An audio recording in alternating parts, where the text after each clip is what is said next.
আসসালামু আলাইকুম। শুভ সকাল। সবাই কেমন আছেন? আলহামদুলিল্লাহ আমরা খুব ভালো আছি। আমার দূরের কাছে যে যেখানে আছেন আপনারা আল্লাহর রহমতে খুব ভালো আছেন। আর শুরুতেই আমি একটা ভুল করে ফেলেছি, যেহেতু সকালের নাস্তা হিসেবে আমাদের খিচুড়ি খাওয়ার কথা ছিল। বাইরের ওয়েদারটা ভালো না, মেঘ মামার মন খারাপ। তো এই যে হাতাখুন্তি নাচছে আমার থেকে বড় রাঁধুনি বা গিন্নি বা বউকি। তো খিচুড়ি করার কথা ছিল সকালের নাস্তা হিসেবে, আজকে আর চাটা আমরা খাইনি। তো বলেছিল যে আমাকে ডালটা ভেজে দিতে, কিন্তু আমি যে রাঁধুনি, পাকা রাঁধুনি গিন্নি, আমার আর চালটা ভাজতে মনে নেই। এদিকে আমি কি করেছি জানেন? তো আমার এতই গুণ, আমি ডালবিন খিচুড়ি বসিয়ে দিয়েছে। তো কী করবে, বুকে আমার সঙ্গে চিল্লাচিল্লি করে ডালটা ভেজে নিচ্ছে। এর সঙ্গে মুগ ডাল আর কালার ডাল মিক্সার করে ভাজা হচ্ছে। যেহেতু হাতে মাখিয়ে দিয়েছি, সকালে নাস্তা হিসাবে বেশি ঝরঝর হবে না বা বেশি নরমও হবে না, মিডিয়াম হবে। তো এখানে রসুন, পেঁয়াজ, কাঁচামরিচ, তেজপাতা, এলাচ, গরম যা যা লাগবে সব কিছু আমি সুন্দর করে হাতে মাখিয়ে দেন আমি বসিয়ে দিছি।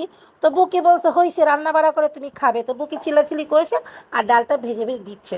তো যাই হোক, মানে সবাই খিচুড়ি আর চাল একসঙ্গে বসিয়ে রান্না করে, আর আমি কি করেছি, ডাল ছাড়া খিচুড়ি করছি। ভাই বাঙালি বলে কথা, এক পেটেই তো যাবে, দুই পেটে তো আর যাবে না। তো বুকি সুন্দর করে মানে ভেজে ডালটা দিয়ে দিচ্ছে।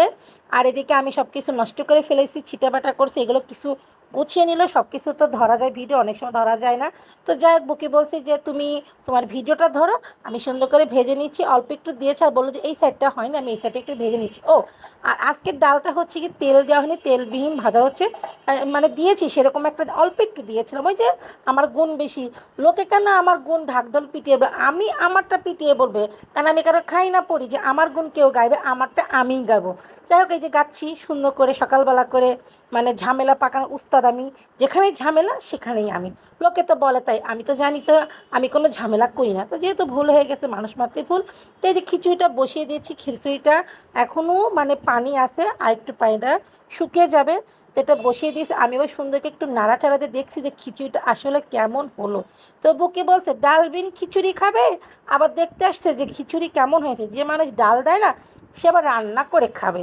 আমি বলছি হ্যাঁ হ্যাঁ হ্যাঁ, তাই বেশ তাই বেশ। তো যাই হোক, আমি সুন্দর করে দেখছি, নিচে তাওয়াটা বসিয়ে দিয়েছি, কারণ যাতে ভাতটা লেগে বা পুড়ে না যায়। আর এদিকে তো আরও অনেক কাজ টাজ আছে। তো কিছু করার নেই, আমার হাতে আর একটু কাজ আছে, আমি ওদিকে চলে যাব। খিচুড়িটা দেখে আমার মনে হচ্ছে যে ডানে বাই না তাকে আমি যদি একটু উঠিয়ে খেতে পারতাম। এর মধ্যে আমি আমার বেডরুমে চলে আসছি। এসে দেখতে পাচ্ছি আমার বেডের যে অবস্থা, মানে ভাষায় প্রকাশ করা যাবে না। আর মেঘ মামার মন খারাপ থাকলে আমারও কিন্তু মন খারাপ থাকে। তো জানি না, বৃষ্টি হইলেও হতে পারে। তো কথা আর বাড়াবো না, কারণ অনেক কাজ আছে হাতে। তো যেহেতু রুমে আসছি, বেডটাও গুছাতে হবে, কতগুলো কাপড় আছে সেগুলোও ধোবো। আর মুটুকেতে বিছনা গোছানোর ফল এটাই হয়, দেখতেই পাচ্ছেন, কিছু করার নেই। তো আমি এটা গোছগাছ করে তাড়াতাড়ি করে চলে যাব রান্নাঘরের দিকে। আর ওই যে কিছু কাপড় ধুয়েছি, কিছু কাপড় ধোয়া বাকি আছে। মানে আমি না সব এলোপাতালি করে ফেলি। তো যাই হোক, আমার প্রচণ্ড ক্ষুধা লেগে গেছে। আমি ডানে ভাই তাকাতে পারছি না, ভাইরে ভাই। আর কে খাবে না খাবে আমি জানি না। সঙ্গে যে মরিচ ভর্তা আর হচ্ছে গিয়ে আমের আচার নিয়ে বসে পড়েছি। আর ওই যে দেখতে পাচ্ছেন আমার সাথী, আমার নাদিয়া, ও আর আমি ভাগে যোগে খাবো। তো এই যে বসে পড়েছি। আর এই দেখতে পাচ্ছেন আমের তেল দিয়েছি, দেখতে অনেক ভালো লাগছে। আর খিচুড়িতেও তেল হয়েছে। আর ভাতটা বললাম না, বেশি নরমও হবে না, বেশি ঝরঝর হবে না, মিডিয়াম সাইজের হবে। তো দেখতে পাচ্ছেন নিয়ে বসে পড়েছি। আর খিচুড়ি ডিম ভাজি মোটো কাকা বড় কাকা খাবে, আমার কেন যেন ভালো লাগে না। তো বিসমিল্লাহ বলে নাদিয়া মুখে নেওয়া শুরু করেছে। নাদিয়াকে বাটি দেওয়া হয়েছে, সে বাটিতে খাবে না, সে আমার হাতে খাবে। তো যাই হোক, আমি খেতে বসে যাব, কিন্তু নাদিয়া আমাকে ছাড়বে না। ও বলছে, মানে কেসন মেসন করছে, যে ও ডাকছে, মানে অভিনয় শুরু করছে। এই দেখতে পাচ্ছি না, আমি আর কি করব বলেন? আমি খাবো না নাদিয়াকে খাওয়াবো? কিচ্ছু করার নেই। যেহেতু ওকে আমি পালি, ওকে আমাকে কাকা বলে রাখি, ওর প্রতি অন্যরকম একটা ভালোবাসার কাজ করে। ওই যেটাকে বলে ফিলিংস, ফিলিংস। আমার একটা ফিলিংসের জিনিস, ওকে আমি অনেক কষ্ট করে নিয়ে আসছিলাম। তো যাই হোক, খাওয়া দাওয়া শেষ করে ভাইরে ভাই, দুঃখের কথা কী বল, এই যে দেখতে পাচ্ছেন যে যন্ত্রটা, এটা নাম লিফট। লিফট আমাদের মানে মরণ দশা। লিফটটা আজকে হঠাৎ করে, আজকে না সরি, গতকাল রাত থেকে সমস্যা, সেটা আমরা জানতাম না। তো এই যে মুটো কাকা আর আব্বু আর সবার আগে বড় কাকা নেমে গেছে। এখন এই 7 তলা থেকে, এই যে বুকি আমাদেরকে বাই দিচ্ছে। তো আমরা এখন নিচে নামবো। কপালে যদি দুঃখ থাকে রে ভাই, সুখ কে দিবে? ওটো তো আমার উপর ফুসফুস ফুসফুস করছে। আর বলছে তোর ভিডিও করতে হবে, ভিডিও করতে হবে। আমি একটু করি না, এই যে আমি পিছে পিছে যাচ্ছি। আর লিফটে আমরা যখন 4 তলায় নেমে আসছি, 4 তলা 3 তলাটা আমাদের একটু অন্ধকার। এই যে এখানে লাইট দেওয়া আছে। মোটো কাকা বলছে নামো, দেখো কেমন মজা লাগে, নামো। তো এরকম ভোবো ভোবো করে নামছি। এটা হচ্ছে 3 তলা, এটা বেশি অন্ধকার, এখানে লাইটটা দিনে রাগ করে কাঁদছে লাইটটা দিবই না। তো অবশেষে আমরা নিচে চলে আসছি। লিফট বন্ধ, তাতে কি হয়েছে, আমাদের পা আছে না, আমরা পা দিয়ে নামবো। যেহেতু আমরা নিচে নেমে এসছি, বড় কাকু আগে নেমেছে, বড় কাকু ফার্স্ট টু, আমি এলাম থার্ড টু। তো এখানে বড় কাকা পিছনে, তার পিছনে আমি। তো এখানে চলে আসছি। তো কাঁঠাল জাতীয় ফল আমাদের কাঁঠাল, কাঁঠাল না খেলে তো চলে না। তো বড় কাকা কাঁঠাল মামার সাথে দামাদামি করছে। তো আমি এদিকে একটু কাঁঠালের ছবি নিচ্ছি, ওদিকে আবার আব্বু আর মোটু কাকা কী যেন কিনতে গেছে। এই ফাঁকে আমি আর বড় কাকা মিলে কাঁঠালটা দামাদামি করে এটার দাম চাচ্ছে 100 টাকা। তো দেন বড় কাকু বলছে এটা তো নষ্ট হবে, বলে কি না এটা নষ্ট না, এটা ভালো হবে। তো আমি বললাম যে মামা একটু শক্ত দেখে দিবেন যাতে খেতে মজা লাগে। তো যাই হোক, এটা 100 টাকাতে আমরা নিয়ে নিলাম। তো মামাকে বলছে মামা সুন্দর করে প্যাকেট করে দিতে বললাম। তো ভাইয়া আমার ভাইয়া মানে বড় কাকা বলছে যে মামা কাঁঠাল যদি নরম না হয়, কাঁঠাল যেহেতু আমাদের জাতীয় ফল, কাঁঠালটার জন্য খেতে মজা পাই। তো যেহেতু ভাইয়া প্রবাসে থাকে, প্রবাসে কী খায় না খায় আমরা তো আর দেখি না, যেহেতু আসতে তো টাকাটা ভাইয়াই দিচ্ছে। এই যে তো এর সাথে এটার নাম হচ্ছে আম্রপালি আম। আম আম তোমার ভীষণ পছন্দ, এটাও 100 টাকা কেজি। তো ভাইয়া বলছে যে ঠিক আছে মামা আপাতত খেয়ে দেখি, এখান থেকে 2 কেজি দাও। তো এই যে আম্রপালি তো বলছি, কিন্তু ঢাকা শহরের জিনিস বুঝেন না, কিছু তো করার নেই। খেতে হলে মানে কিনতে হবে, কিনতে হলে খেতে হবে, এটা আমাদের বেঁচে থাকার জন্য। আর যেহেতু মৌসুমি ফল না খেলে তো চলবে না। আর আমার আম এমনিতেই অনেক পছন্দ, তো এখান থেকে 2 কেজি আম নিয়ে নিলাম আমরা। আর মামা সুন্দর করে মেপে ভাইয়া টাকাটা দিয়ে দিল। আর বলছে যেন আম কি মিষ্টি। তো যা, এটা আমাদের মোর্শেদ ভাইয়ের দোকান, দেখতে পাচ্ছেন এখানে বড় কাকা, মুতু কাকা আর বুক্কা আমটাম কিনে চলে আসছে। আমাদের মোদের দোকানে কী কী জন্য কেনাকাটা করবে আমি কিন্তু জানি না, কিছু মাসকাবারি থাকবে, খুঁটিনাটি কেনাকাটার জন্য সবাই লাইন ধরে দাঁড়িয়ে আছি, আমি পিছনে। তো এটা কেনাকাটা শেষ করে চলে আসলাম মুরগি মামার কাছে। তো একহালি মুরগি মামার দাম চাচ্ছে 1400 1500। তো বড় কাকা বলছে না দামটা বেশি হচ্ছে। তা আমি বলছি দাঁড়াও ভাইয়া আব্বু আসুক, এসে দামাদামি করবে। তো লাস্টে দামাদামি করে 1000 টাকাতে 4টা মুরগি নিলাম। আর ওই যে দেখতে পাচ্ছেন আমাদের মেহমান বালুর বিছনার পর ঘুমাচ্ছে, মানে ভাবছে আমাকে দিবে। তো মুরগি টুরগি নিয়ে শেষ করে চলে আসলাম রুই মাছের কাছে। মা বুকি বলে দিয়েছিল একটা রুই মাছ নিতে। তো রুই মাছটা সুন্দরকে মামা আঁচড়ে দিচ্ছে, আঁচড়ে কেটে দেবে, কারণ আমাদের কাটার মতো তো এনার্জি নেই। আর যখন মাছটা আমরা মেপে নিই তখন মামা বলছিল যে মাছের মধ্যে অনেক ডিম হবে। তো অবশেষে আসলে ডিমই হয়েছে। তো যেহেতু রক্ত আছে সে কারণে আমি আর পোড়াটা দেখাবো না। এখান থেকে কেনাকাটা শেষ করে চলে আসলাম কলার কাছে। আরও অনেক বাজার আছে, সেটা বাসায় যেয়ে দেখাবো। তো এই কলার ডর্জন চাচ্ছে 120 টাকা, বলছে কলা খুব ভালো হবে, কলা খুব ভালো হবে। পরে দামাদামি করে ভাইয়া এখান থেকে 110 টাকা দিয়ে নিল। এর কাছে নাকি হচ্ছে হাড়ি ভাঙা আম আছে। বাইরে ভাই ঢাকা শহরে মানুষ যারা ব্যবসা করে হ্যাঁ না চোখে মুখে মিথ্যা কথা বলে, হাড়ি ভাঙা না হাড়ি ফাটা আমটা কিনেছে। এখান থেকে 2 কেজি নিয়েছি, সরি এখান থেকে 3 কেজি। আর আমরুপালি নিয়েছি আমরা 2 কেজি, টোটাল 5 কেজি আম। তো জানি না আম কেনার সময় তো বুঝছি মানে অনেক ভালো হবে, দেন বাসায় এসে দেখি আর বলার কোনো ভাষা নেই। তো এখানে ভাইয়া যখন দাম করলো, তো দাম করে ভাইয়া এর মধ্যে আবার আমালা বলছে যে আপু একটু খেয়ে দেখেন, আপু একটু খেয়ে দেখেন, নাহলে আপনি বুঝবেন কী করতে, আমাকে একটু কেটে দিচ্ছে। আসলে যারা ব্যবসা করে এরা বুঝে কীভাবে মানুষকে পটাইতে হয়। তো বড় কাকা একটু টেস্ট করে বলছে হ্যাঁ খুব ভালো, তো হাড়ি ভাঙা আম। তো হাড়ি তো বলো হাড়ি ভাঙা না, হাড়ি হচ্ছে ফাটা, সেটা তো বাসায় যে বুঝবো, এখন তো বুঝতে পারছি না। তাই আমি ওকে বলছি সুন্দর করে বেছে বেছে আমাদেরকে 3 কেজি আম দাও। তো ব্যবসার মধ্যে ভেজাল আছে। আমরুপালি নিয়েছি 100 টাকা, এটা আমরা নিলাম 60 টাকা, না সরি 70 নাকি 75 করে, যাই হোক 75 টাকা, 75 চেয়েছিল ভাইয়া 70 করে নিল। মোটো আমাকে রেখে একেবারে আমি উঠতে ও মোটো দাঁড়াও না, দাঁড়াও, ও উঠে চলে যেতেছে আমার হাতে। হ্যাঁ আমার আম, ও ওরে দেখো মোটু চলে গেছে। তো আমি যখন মানে বড় মাছ কাটতেছিলাম তখন ওই পাশে যে আব্বু আর ভাইয়া যে দেখতেছি এখানে বাটা মাছ নিছে আর হচ্ছে গিয়ে পাবদা মাছ নিছে। আর বড় মাছ তো কেটেছে, এখন আর দেখা যাবে না কারণ রক্তের কারণে কপিরাইট থাকতে পারে। তারপরে আর কি কিনেছে দেখি, মোটু আবার চা খাওয়ার জন্য ড্যানিশ নিয়ে আসছে, দেখছেন নাম্বার 1। ও এটা দিয়ে চা খায়, আমি খাই গুঁড়ার দুধ দিয়ে, বুকি খায় গুঁড়ার দুধ দিয়ে, বড় কাকা খায় গরুর দুধ, যে যেটা খায়। তো আমাদের যেহেতু লিফটটা বন্ধ, মোটো কাকাকে দিয়ে আজকে সব আমরা উঠাইছে। এই যে কলা লাস্টে কলা, এই যে হচ্ছে ন্যাংরা, তারপরে হচ্ছে আমরুপালি, তারপরে যে কাঁঠাল, কাঁঠাল কাঁঠাল না কাঁঠাল, যাই হোক মজা করলাম। আর মোদের দোকান থেকে কী কিনে দেখি, চিনি নিছে 2 কেজি, তারপরে থালা বাসনের জন্য ভীম সাবান নিছে, তারপর হচ্ছে আটা নিছে, রুটি খাওয়ার জন্য আটা নিছে, আবার তার সঙ্গে পাউরুটি নিয়েছে, আর নিয়েছে কি ডাঁটার শাক। ডাঁটার শাক কয়াটি? 3আটি। তো যাই হোক, এখন হাঁপিয়ে গেছি, আর কথাটা তো না বাড়িয়ে আগে একটু রেস্ট নিয়ে নি, রেস্ট, নাহলে কোনো কথাই বলতে পারবো না। সংসার মানে বেদনা, সংসার মানে কষ্ট, সংসার মানে ঝামেলা। যে যার মতো ভাগলপুর দিয়েছে, এখন আমার হাতে সব ধরিয়ে দিয়েছে। তা আমি 2 গাছের 2 আমকে একখানি রেখে দিলাম, পাশে কলাটাও রেখে দিলাম। আর কথা সে কথা, এটা না, কথা হলো মরণ দশা। এই দেখেন মুরগি, আর এই মুরগিটা আমাকে কাটতে হবে। আর বড় মাছ তো কাটছে, আর ছোট যে 2টা মাছ আছে এগুলো এখন আমার, বড় হচ্ছে রুই মাছ। আর রুই মাছ অনেক ডিম হয়েছে জানো মুটু কাকা, অনেকখানি, মানে ডিমেই মাছটা মানে পুরা ওজন হয়েছে বেশি। তো যাই হোক, মোটু কাকা ডিমের কথা শুনে আলহামদুলিল্লাহ, কারণ কি জানেন, খেতে পারবে মজা করে, রান্না করে দিলে। কি হয়েছে তোমার? ও বুলি, বুলি, বলি। আর দেখেন আমার নাদিয়া সকাল উঠে ওর খাসির মধ্যে তরকারি আড়ত বসাইছে।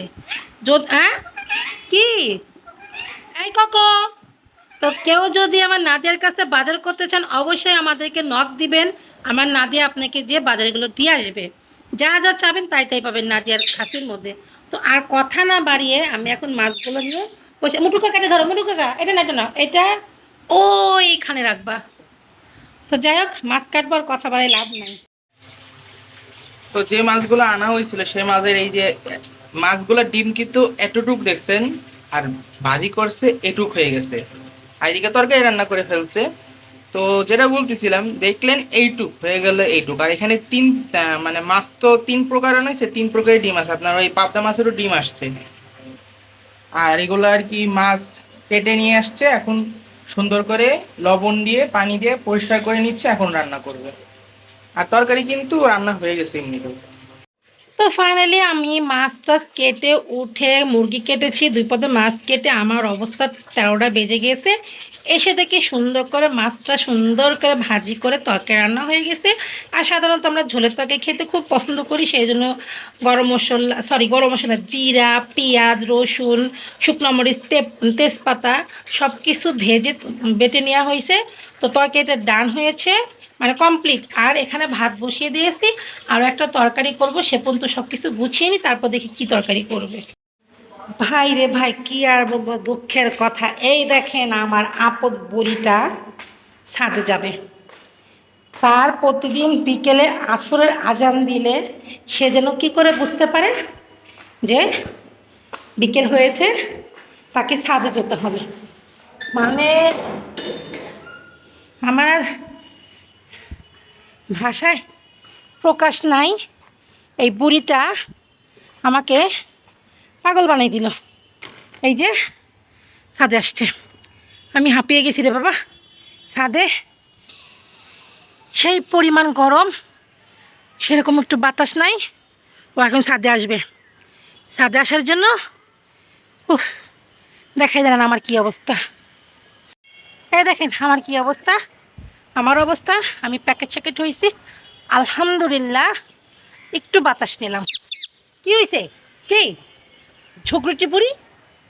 তো প্যাকেট হওয়ার কারণ কি? ও, দুপুরে খেতে পারিনি, অল্প একটু ডিম খেয়েছি, খেয়ে গোসল করতে লেট হয়ে গেছে, সব কাজ টাজ লেট হয়ে গেছে, কাজ কমপ্লিট করে, এই জন্য আর খেতে পারলাম না। পড়িস না বাবা, পড়িস না রে বাবা। উফ, এই পুরীটাকে নিয়ে আমার যত জানের জ্বালা। তো রেডি হয়ে গেছে, এই যে এখন সে প্রচণ্ড কান্নাকাটি শুরু করছে। তার কান্নাকাটি কোনো মা বাপ নাই।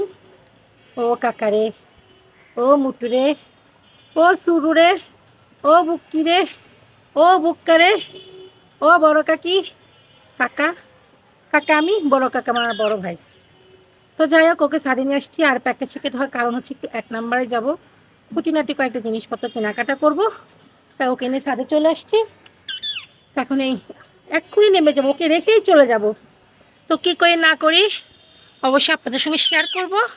আর আমি প্রচণ্ড ঘেমে গেছি, তো সে তোর কথা না বাড়িয়ে ওকে একটু বাতাস খেয়ে বাদ বাকি কথা বাইরে যেয়ে হবে। হ্যাঁ আছে 100 টাকার নোট, আচ্ছা নিব। যাই হোক, সকালবেলা আমরা অনেক কষ্ট করেছিলাম লিফটের জন্য, এখন আমাদের লিফট চালু হয়েছে আলহামদুলিল্লাহ। যারা উপরে থাকে তারা অবশ্যই জানেন যে লিফট ছাড়া যারা মানে বিশেষ করে অ্যাপার্টমেন্টে থাকেন লিফ্টে ওঠা খুবই কষ্ট। আমাদের মতো এই যে হাতিকে নাতি আমরা তো নেমে পড়ছি, আর লিফট হওয়ার জন্য অনেক খুশি। তো যাই হোক, কী করি না করি, 1 নম্বরে যে আপনার সঙ্গে শেয়ার করবো। আমরা এক নম্বরে কবাডি মার্কেটের একটা মার্কেটে যাচ্ছি, এখানে আমাদের একটা কাজ আছে, সেখান থেকে কাজ শেষ করে আরও মূল কাজ আছে, সেখানে চলে যাব। এখন আমরা সিঁড়িতে উঠছি। বিনামূল্যে এসির বাতাস খাওয়ার জন্য মার্কেটের ভিতরে ঘোরাফেরা করছে। একটা টাকা তো শপিং করবে না, এদিক ওইদিক ওইদিক এদিক এদিক ওইদিক, দক্ষিণ কোরিয়া উত্তর কোরিয়ার মতো মানে বর্ডার ক্রসিং করার চেষ্টা করছে। কোন দিকে যাবে কিছুই আমি বুঝতে পারছি না। এইদিকে বিনামূল্যে এসির বাতাস খাচ্ছে। বরাবরের মতো আমি যে দোকান থেকে আমার ট্রাউজার তারপর ইত্যাদি যে সামগ্রী, গেঞ্জি, শার্ট তো পাওয়া যায় না, তো এখান থেকেই কেনা হয়, তো সেই দোকানে চলে এসেছি। আর এই যে দোকানে নাকি নতুন নতুন ঈদ কালেকশন এসেছে, তো আমি 2টা ট্রাউজার নিয়েছি আর একটা গেঞ্জি নিয়েছি। তো এখান থেকে কেনাকাটা শেষ হয়ে গেলে বেরিয়ে যাব। তো এখান থেকে আমরা মূলত হরেক রকমের যেসব বিস্কিট থাকে না, 10 টাকা, 5 টাকা, 15 টাকা যেসব পিস বিস্কুটগুলো থাকে, তো সেগুলো নেওয়া হয়ে গেছে। তো আমরা নেওয়া হওয়ার পর এখন আর কি আঙ্কেলটা হিসাব করে দিচ্ছে এবং আঙ্কেল হিসাব অনুযায়ী ও টাকা বের করছে। তো এখানে মোট হয়েছে আপনার 500 টাকা, মোট 500 টাকা না, অর্থাৎ 10 টাকা 20 টাকা না 30 টাকা কম ছিল, 450 টাকা একটু বেশি। তো বলতেছে আর কিছু বিস্কিট দিয়ে 500 টাকা মিলাই নেন আপা। তো আমরা আর কিছু বিস্কিট দিয়ে দিলাম, মিলাই দিয়ে মোট 500 টাকা হয়ে গেল। তো 500 টাকা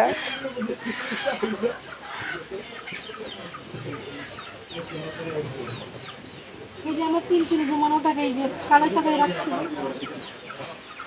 দেয়া দাও, খাসা নিছো না, নিয়ে দাও।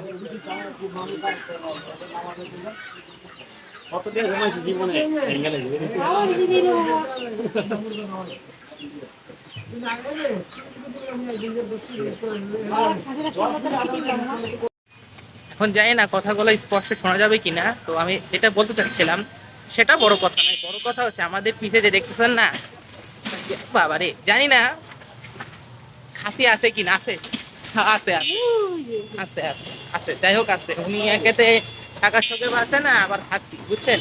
আমাদের আর খাসি রিক্সার পিছনে বসে থাকুন। হ্যাঁ, যা আছে ঠিক আছে, আছে, তুমি চিন্তা করো না, বুঝছো? তুমি চিন্তা করো না, না না, তুমি এত কেঁদো না, বুঝছো? কেঁদে কাঁদিয়ে আর কিছু হইবে না, কারণ তুমি টাকা দিছো। মানে আমি যখন কথা বলি এই R15 গুলাই আর কি আপনার আর কি আমাদের ডিস্টার্ব করে। আছে তো? হ্যাঁ আছে, এখনো আছে। ও কাঁদি, তুমি কাঁদিও না, তুমি টাকা দিয়ে কিনেছো নতুন কবুতরদের ঘর, তাই না? শাড়িটা মিললো নাকি? তো আমরা এখন নতুন হাসি হবে না খাসা হবে, হলেই হইলাম। আচ্ছা কবুতরদের নতুন বাড়ির বাসা নিয়ে আমরা আমাদের বাসায় যাই। আর ওর জন্য একটু দোয়া করেন। আছে তো? হ্যাঁ এখনো আছে। তো যাই, আল্লাহ হাফেজ।